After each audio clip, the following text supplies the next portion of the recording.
Kahit sino po ay matitrigger po dito sa balitang to.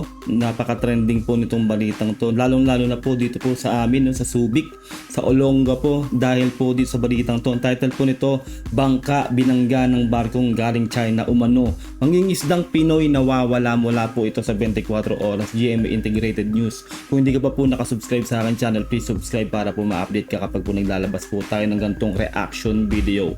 Simulan na po natin to. Let's do this. Nawawala ang isang mangingisdang Pilipino matapos banggain ang sinasakyan niyang bangka ng isang barkong galing umano sa China. Grabe. Sa gitna niyan, nagbabala ang National Task Force on the West Philippine Sea laban sa mga fake news at disinformation na ipinapakalat ng China. Nakatutok si Marisol Abdurrahman. Ito na lang ang natira sa fishing bangka ng Robert matapos banggain at iwan sa isang commercial ship. Sa impormasyong nakuha ni Senador Francis Tolentino, mula umano sa China ang barkong bumangga sa bangka.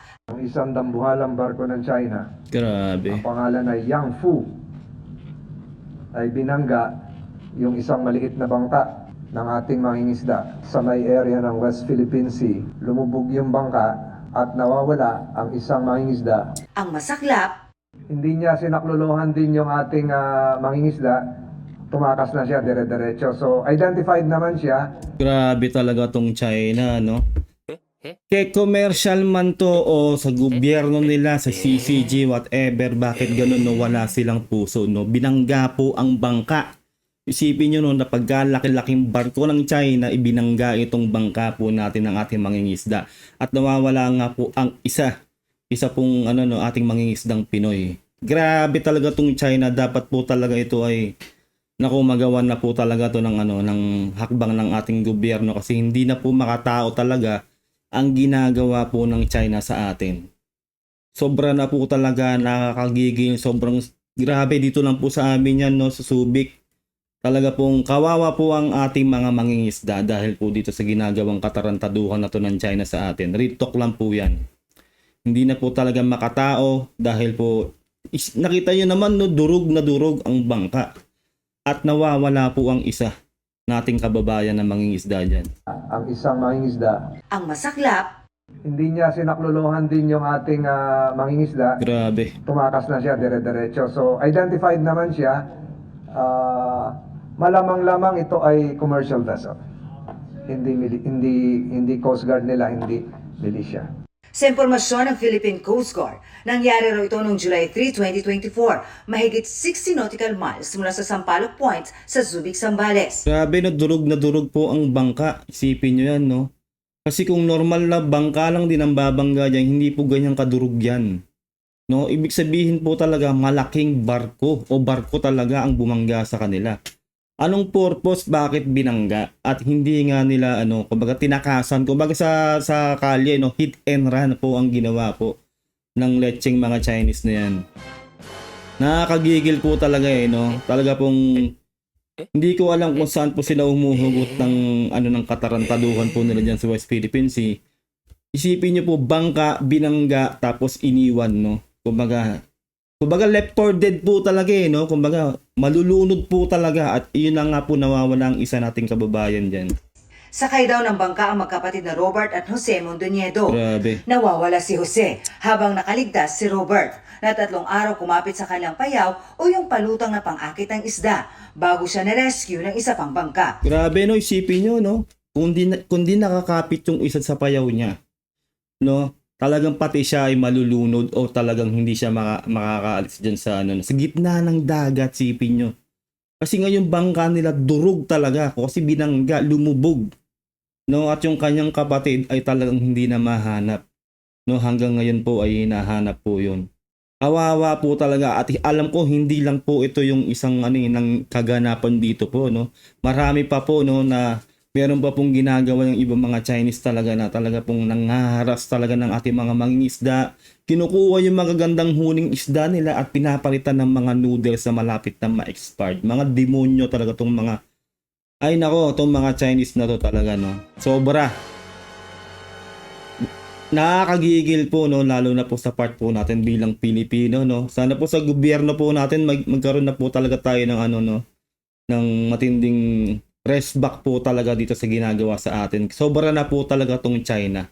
At ang masaklap po dito, no, lagi pa rin po tayong binabaligtad ng China sa balita po nila dahil po tayo po daw ang nagpo-provoke dyan sa West Philippine Sea at tayo daw po ang nagiging dahilan na mawalan po ng peace dyan sa ano no sa karagatan ng West Philippine Sea. Talaga pong hayop talaga tong mga to. Pinaghahanap pa rin ngayon ang nawawalang mangingisda. Sa gitna nito, Grabe. umalag naman ang Philippine Navy sa ulat ng Global Times, ang state-owned newspaper ng China, na dapat na raw alisin ang BRP Sierra Madre sa Ayungin Shoal na dahilan umano ng pagkasira ng kalikasan doon. Aroy, tayo pa yung grabe China. Yan no, yung sinasabi ko, no, fake news na naman po, no. Tayo na naman po ang sinasabihan nilang dahilan ng pagkasira ng kalikasan diyan, no. Particularly diyan sa ano no, sa BRP Sierra Madre, hayop talaga no. Sierra Madre sa Ayungin Shoal na dahilan umano ng pagkasira ng kalikasan doon. Sabi ng Navy, kasaysayan na rin daw ang makapagsasabi na ang China ang sumira sa kalikasan sa West Philippine Sea. Tama. We have to go back to history and check how they reclaimed their current bases in Mischief Reef, Johnson Reef, and the other reclaimed areas. They destroyed the environment. Ang National Task Force on the West Philippine Sea naman, sinabing walang katotohanan at panglilihis lang ang sinasabing findings umano ng mga Chinese expert.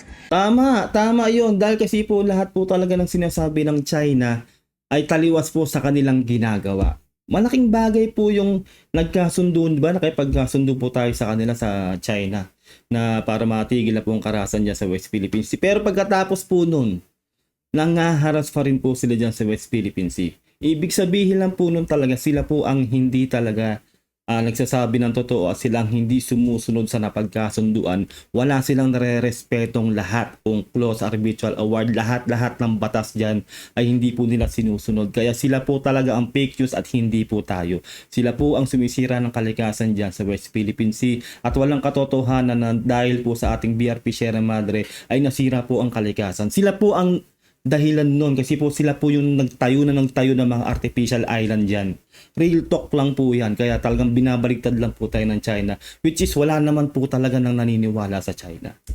Sabi ni Assistant Director General Jonathan Malaya, ang China nga raw ang sumira ng mga coral sa Ayungin, gayon din sa pagkasira ng maritime environment na nakaapekto sa kabuhayan ng mga mangingisdang Pilipino. Tama. Sa katunayan, sa desisyon ng Permanent Court of Arbitration noong 2016, sinabing pinalala ng China ang dispute sa West Philippine Sea sa pamamagitan ng pagtatayo ng artificial islands sa Yes. Mischief Reef. Ayan no, kasasabi ko lang, di ba? Tama ako. Artificial island nila ang dahilan kung bakit nasira ang kalikasan dyan sa West Philippine Sea, yung mga coral reefs, di ba? Meron din ako reaction video noon na yung talagang durug na durug nakita ng ating mga scientists yun, no? Durug na durug yung mga coral, no? Habang nag-check po ang ating mga scientists noon ay talagang hinaharas pa rin sila ng mga Chinese noong time na yon. 'Di ba? Nilapitan pa nga sila ng helicopter noon, pinaikutan sila ng hélice at nagtatalsikan pa sa kanila yung mga coral. Nagkanda sugat-sugat pa nga rin ang ating mga scientists noon. Ganun po kahayop yung mga yan, no? Isipin nyo, no? Wala po silang concern talaga sa kalikasan dyan. Wala po talaga ang China. Ang talagang gusto po nila makuha dyan, makamkam yung lahat ng teritoryo dyan, masipsip yung mga langis dyan at mga methane gas kasi po yun po yung talagang pakay po nila yung dyan sa West Philippine Sea. Kasi po yun po talaga yung yaman dyan. Napakayaman po ng West Philippine Sea. Kaya aligaga na po talaga sila na talaga pong sakupin yung mga teritoryo yan. Kaya nga po ngayon, di ba, nakakaharma po sila. Katakot-takot po yung nangyayari po ngayon sa China na baha, tornado, lahat na po, lindol, lahat po nangyayari po sa bansa nila.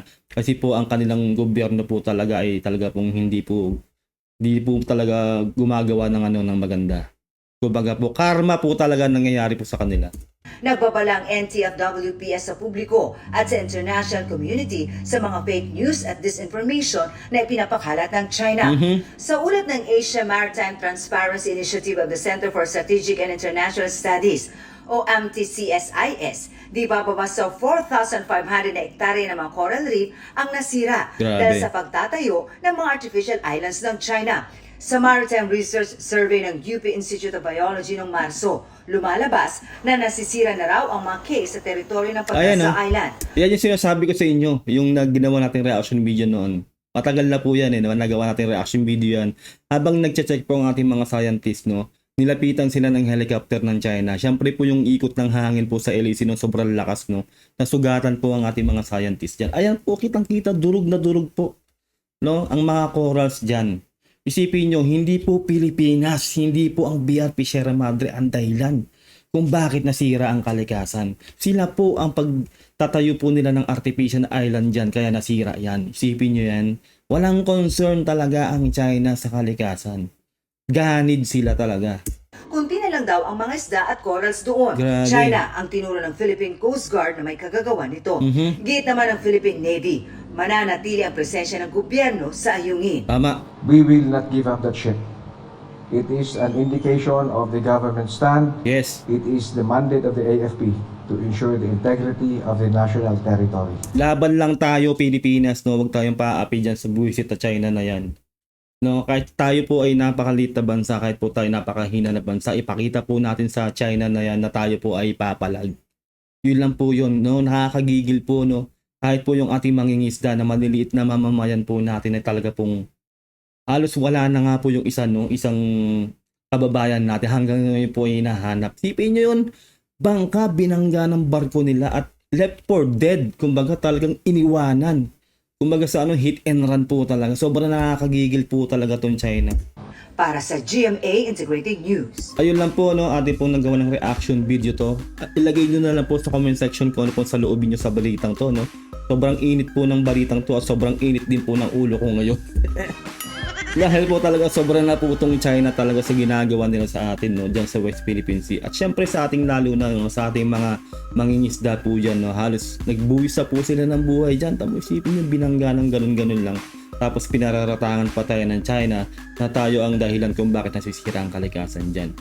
Huwag nyo kalilimutan na mag-subscribe kung hindi ka pa nakasubscribe para ma-update ka kapag naglalabas po tayo ng itong reaction video. Until next time, God bless and peace out. Bye.